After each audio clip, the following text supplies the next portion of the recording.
being the AD in college, one of my first hires, to almost remind you of being in the game with a minute left and you're down 2. And the reason saying is that this hire wasn't on level playing field. All of you know what we have gone through with baseball as it relates to the NCAA. And there's a piece that's called corrective action that, as our athletic director, under my watch, that I have to be responsible for.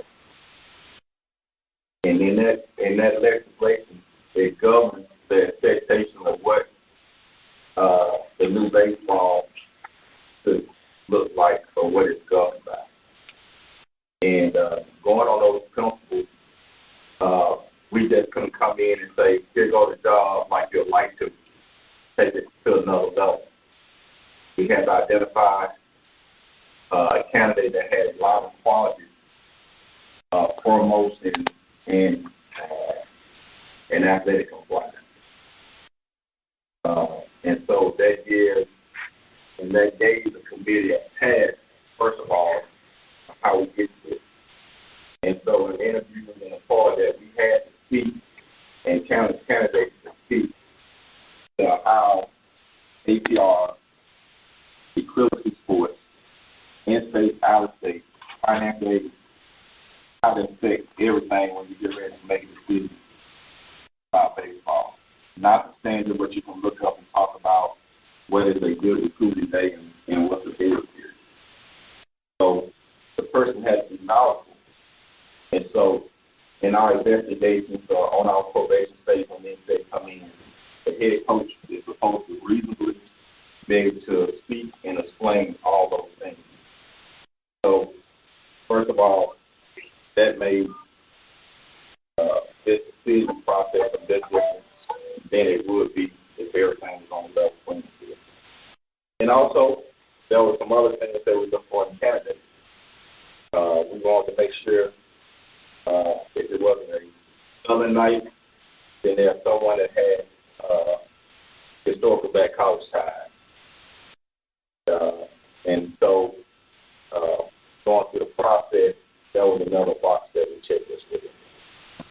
And then again, there has to be a process of the knowledge of the game and the resume for all candidates that we had really open to that question. And so we looked at it, and we looked at the overall experience of what we think it should look like. From being a player, if you have pro experience, from having professional experience, definitely the collegiate experience, 4 years junior college, and we graded out from that process. And so this took us a little while, to get this candidate, and we interviewed people, a lot of guys twice as well. And so my job is I wake up every morning trying to make the right decision, advised by my staff, make sure Jaguar athletics go forward. That's my job. That's my responsibility. And we're trying to create the excitement for baseball in the future. And so one of the things about this candidate, as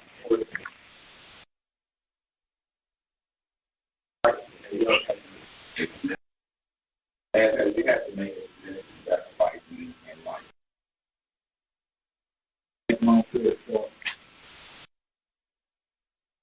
Yes, I did.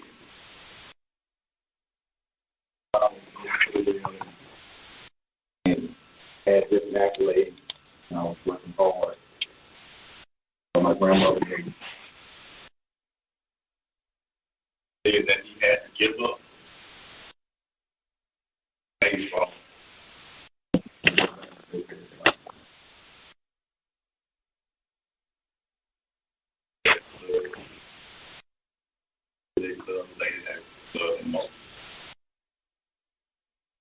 Talking about sacrifice. You know, we got to be a good coach.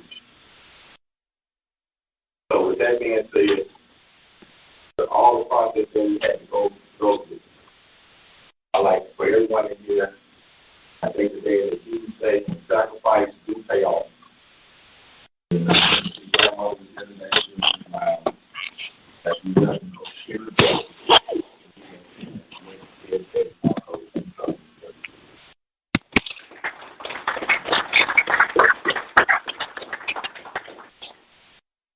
And Coach Banks, thanks you all for coming out.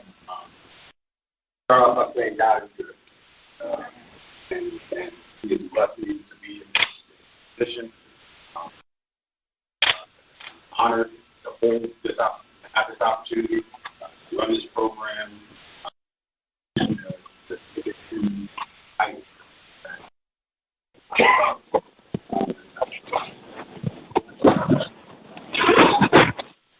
that have allowed me to get to where I am today.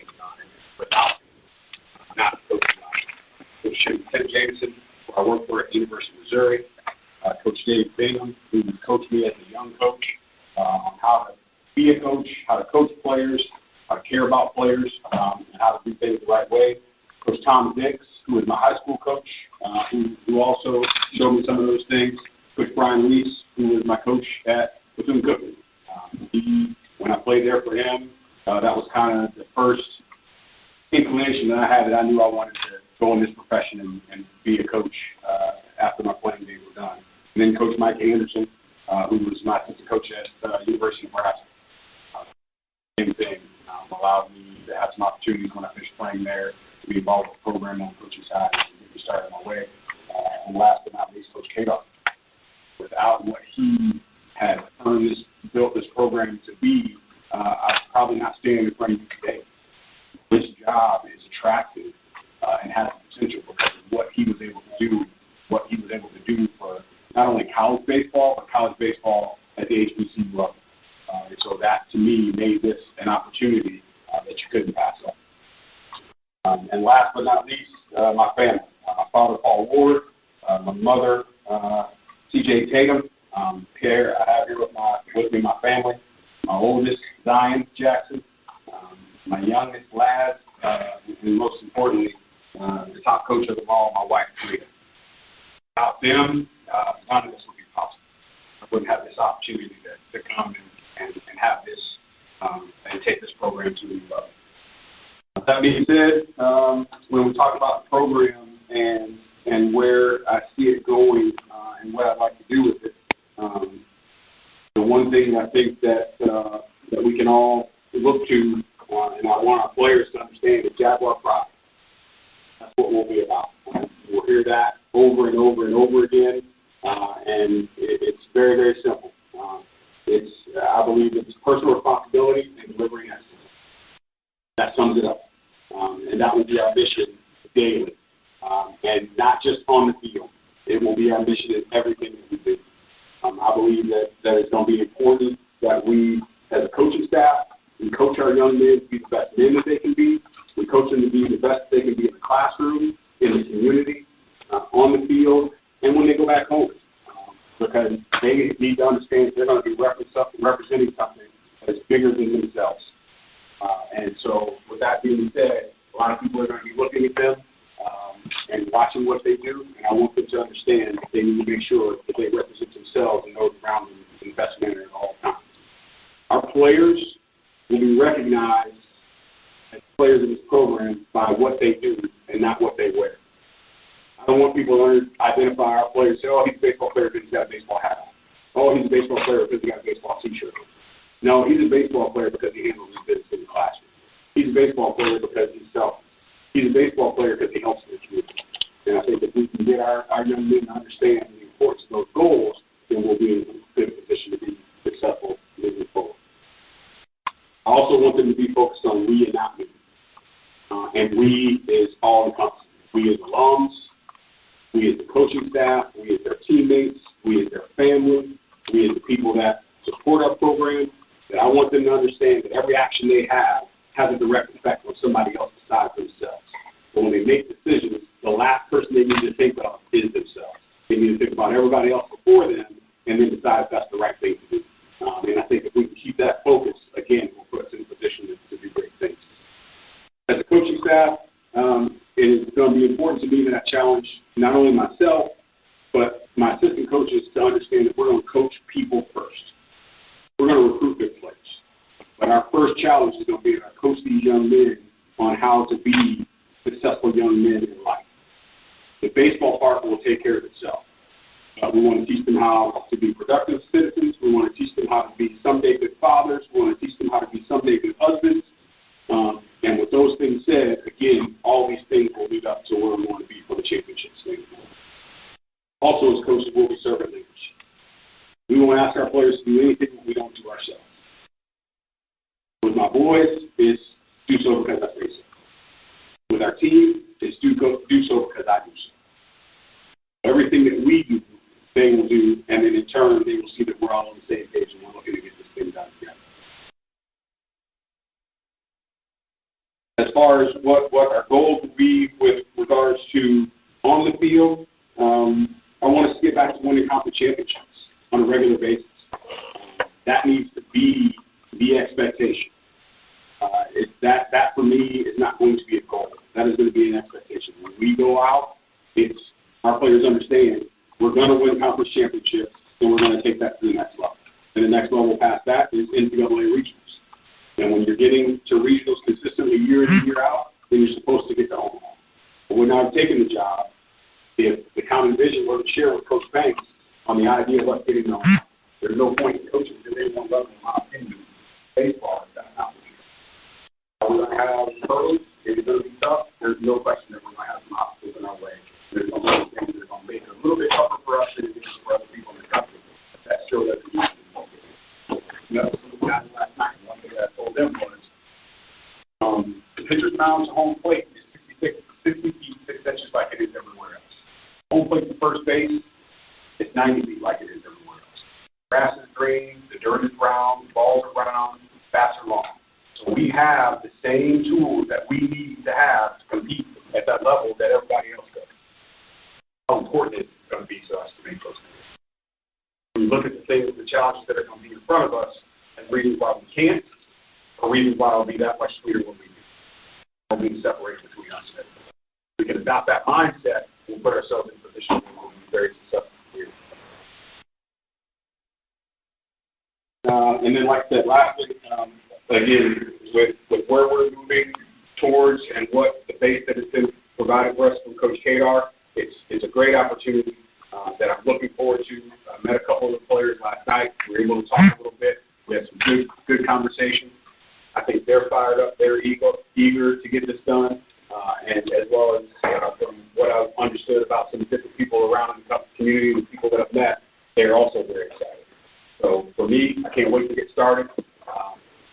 Coaching for me is something that it's not about what I'm coaching, it's about who I'm coaching. And that'll always be the focus. If I told some of the alums at Boosters today, if I was blessed to be a basketball guy, I'd be coaching basketball. But God blessed me with the ability to coach baseball. But more importantly, He challenged me with the task of coaching people. And so with that being said, that's what my ultimate goal is to coach people and coach these young men up. All right. Thanks, Coach. At this time, we'll open the floor for questions from members of the media. Coach, obviously the big question with all the sanctions and everything that Ben kind of talked about, are you prepared to take on that task, and what is your plan of action regarding that? Yes, I am prepared to take on that task. We had pretty extensive talks. The one thing that I assured him of is that I'm aware of ADR.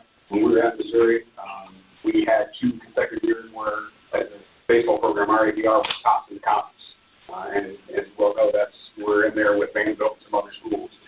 So being able to handle that and understand that moving forward, I assured him that ADR will never be an issue for the baseball program again while I'm here. The biggest thing with that is making sure the kids are eligible. Our guys are going to understand when we start talking to them from a recruiting standpoint, you're here to go to school. You're here to get a degree. If you're coming here to play baseball only, don't come.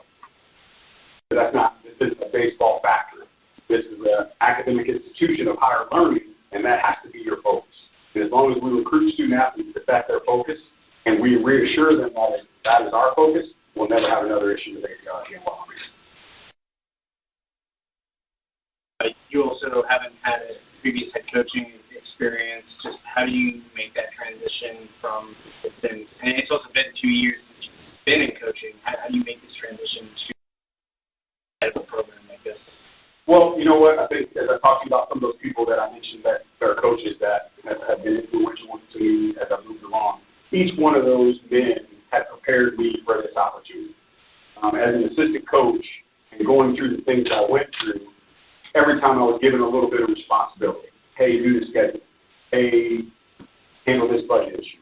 As a recruiting coordinator, which is what I've been in most places, handling schedules and budgets and those types of things, I've had those experiences. The biggest change for me will be the idea of overseeing the entire program. Dealt with academics as an assistant coach before. I've been charged with making sure our kids are doing the right things in the classroom. They've involved me with ideas of going out and doing fundraising and meeting with some different people. So just the biggest challenge for me will be hiring another assistant coach beside Coach Jones and managing the staff. But with regards to managing a team and managing a program and laying out a foundation, I've had experience of doing those things before. So now, as opposed to associate head coach or assistant coach, it's just head coach on that title. And so I think it'll be a transition that obviously will be able to lean on Coach Banks with his head coaching experience if I need some things, and he'll lean on some of these other people. But I think I have a good plan in place and allow us to. And with that plan and all the shows you're coming into, do you have any kind of timeline, any kind of plan for when this program would see kind of increase in success? One day at a time. Our goal is going to be to get better today, and then tomorrow our goal is going to be to get better tomorrow. And I think when we put it in that perspective, and I challenge our players, get better every day, we don't have to worry about what the end result will be. The end result will take care of itself as long as we improve.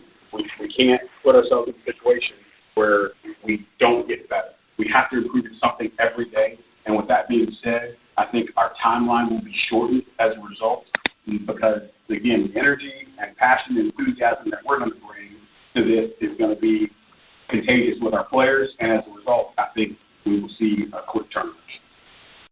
Coach Brandon, the BBRC TV here in Baton Rouge. Talk about what attracted you to this job and why you wanted this opportunity.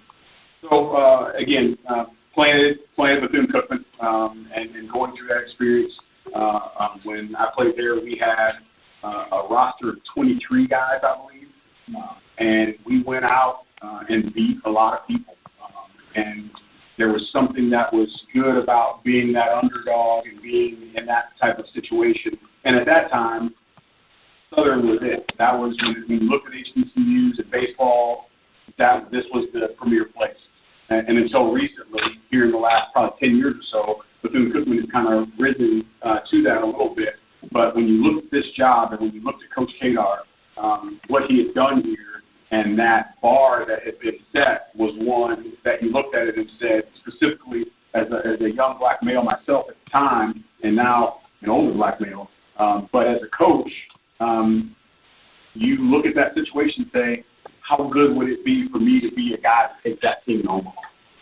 And when you have that tradition and that history that is there and that respect nationwide, you look at such an opportunity to say, hey, you know what? I've always said to myself, if this job ever came open, this would be a job that would be high on my list of interest because of that aspect of it.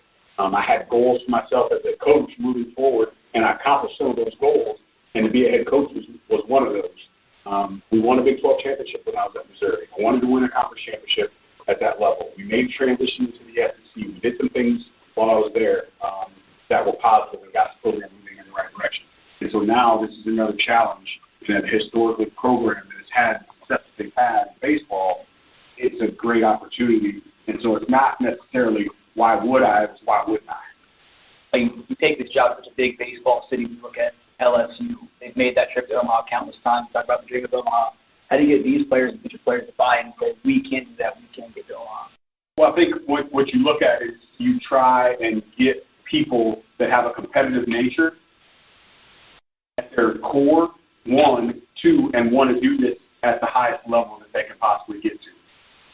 College baseball players, everybody wants to play Division I.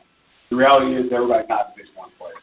So So what we provide is we provide an opportunity for these guys to play at the Division I level. And then if you want to play at the Division I level, well, then you got to be playing at the Division I level with the idea of going to Omaha. With the way that it's been publicized and how the social media and all those types of things and the week-long process that it is, and on TV, as a Division I baseball player, that's got to be your goal. If you don't have that passion burning inside of you to get there, I can't put it in you, so this is not going to be the right place. So we're going to recruit people that believe in that idea of wanting to get to Omaha and be in a position to get in that dog pot. And so I think that in itself should get us the right people. And then now it's our job as coaches to prepare them to go and get that fast knowledge. Is the idea to recruit VR in Louisiana first, get the best players here in the state come to Southern? No question. No question. I think you always got to take care of your backyard first. And I, with my previous time here in the state, I know that there's quality players here. I've been out of state for a little bit, but I still have associations with people and still have relationships with people here in the state that I think remember me from when I was here before. And I've already gotten probably 40 texts from people that a bunch of 225 numbers showed up, a bunch of 90, so guys that I haven't talked to in a long time that I've changed phones, they still have my number. And it's, hey, is this still Coach Jackson? And it's, yes, it is. Congratulations. So it's already starting. And so the idea of taking this momentum with this decision that's been made to allow me to run this program and running with it, I think, like you said, it's going to be here in Baton Rouge, it's going to be the state, and then we're going to expand out to the region. And the one thing that I like about the opportunity here is Southern has national name recognition. So I can go get a kid from New York, I can go get a kid from Washington, I can go get a kid from California, that if they have the desire to play at this level, and when we show them that we're going to be able to help you get better as players, we can go get anybody from them. Coach Jackson, Craig Logan, WNTU. Two parts for you. How much will you lean on Coach Kador, his experience here, and learn this kind of growth of his experience? And also, what have you learned about yourself maybe in the past years, taking time away from baseball now instead of that? So your first question, of course I'm going to lean on Coach Kador. I'm not here if it hasn't been for what he did over the 33-year tenure that he had. So any advice that he's going to be able to give me about not only the game in itself, but about being here at Southern, about people in the community, about people in the state, with him being from here, that's going to be invaluable to me. So with regards to that, I will definitely know him. And your second question? What have you learned about yourself and taking on some time away from the game for the past couple of years since you're trying to go down? But I think the biggest thing that I learned, and I think possibly I don't want to speak for my wife, but I think she learned this as well. I knew this, but coaching is not what I do. Coaching is who I am. And I have to put myself in a position where I'm able to help people grow as individuals. And again, I think God has tasked me and given me the ability to help people grow and mature and be that servant leader. And there's no better place to be able to do that, in my opinion, than while you're in the coaching atmosphere. So being away from it allows me to really, really get that back to understanding, hey, man, this is what I'm supposed to be, this is what I'm supposed to be doing. And again, I'm just fortunate that Coach Plains gave me the opportunity to do so. Are there any more questions for Head Coach Jackson? All right, at this time, if there are any questions for Coach Banks, we'll field those at this time. Coach, kind of one of the same questions I asked him. Do you have a timeline in mind for when you'd like to see a turnaround? Do you have a little leeway here? Well, anytime you walk into a situation, take over a job, there's always a time to evaluate. And I think that we have given him, or we're going to give him the opportunity to evaluate his team to assess what he needs to accomplish, and to still talk about winning right away. So even though we know that there's a time for growth and we look toward tomorrow, but as we look at toward tomorrow, we still talk about winning today. Not just in baseball, but that's in all our programs, because we feel like that we have capable people to lead all our programs to the next level. So as it relates to the time frame, I understand that it takes time. I've been in the business to build a program. But while we building it, let's see how much we can win along the way. And if we're able to win championships along the way, then that's more sweet. Any other questions? Coach back. I guess cutting a little bit of the board, maybe the main thing that stuck out in his resume that kind of caught your eye and said, hey, this is the man to coach at Southern. Well, I think all applicants, you know, when you start talking about a coach, have a lot of people that could be a coach. But when the task was to find a certain person that relates to corrective actions by the NCAA, that changed the dynamic. And so I think that aspect of being able to speak fluent, to be pressured by the compliance people and answer the right questions, and then knowing how it all fit in. Because a lot of people don't understand you can have good grades and be an eligible. And so if you're able to speak to those things and understand the process and know what retention eligibility means right away and be able to give them examples and statements about it, how it works. And then, you know, we had to recognize that candidate, you know, in the plus chart. You have candidates study whatever they want in an interview, but want them to obviously show that they can do what he says, something like winning SWAC title to him. Does he make you believe that this is his goal, this is what he wants to do, want to bring himself? Yeah, we were able to see his passion in his interview, and then we're able to see that, you know, there's no 100% certainty, but we were able to see that his work through his resume, what he has done, and all the experiences that he has had through junior college level, 4-year institutions, the pro level, that he had a lot of experiences that he can help a student athlete achieve their goals, and that's win the championship. From a personal standpoint, just how did you feel going through your first hiring search? It's like anything. I think I put a little pressure on myself. It's just like, you know, I've done the basketball court to win a championship. You know, you want to get it right now instead of talking about X and O's. I'm talking about holistically for the whole athletic department. And so whether it's strength and conditioning, whether it's athletic training, the hiring, and this one having to be baseball, I'm trying my best to get the right person for Southern University. I think Southern University is a giant of an athletic department. It has unlimited possibilities, and I think that I try the athletic director to give the alums, the students, the baseball alums, everybody what it deserves, and that's a winning product.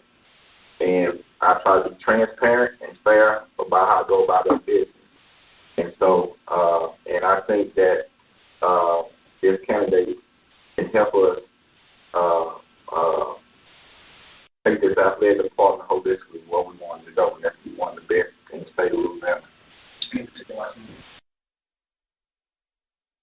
Process, remember that movie? Well, you know, I was taught by parents that you can't please everybody. But then again, you have to wake up every morning and look at yourself in the mirror. And if you say that you did the very best that day, all you could do. If you was fair and upboard and try your best when you have no hidden agenda, that's all you can do. And you hope that people respect for who you are because of what you're all about. I have no games. I hide nothing. Straightforward. Try to do the very best I can. Be of service. Still won't please everybody. But I know that I wake up every morning to do the best, not for wrong day, but to do the best for Southern University.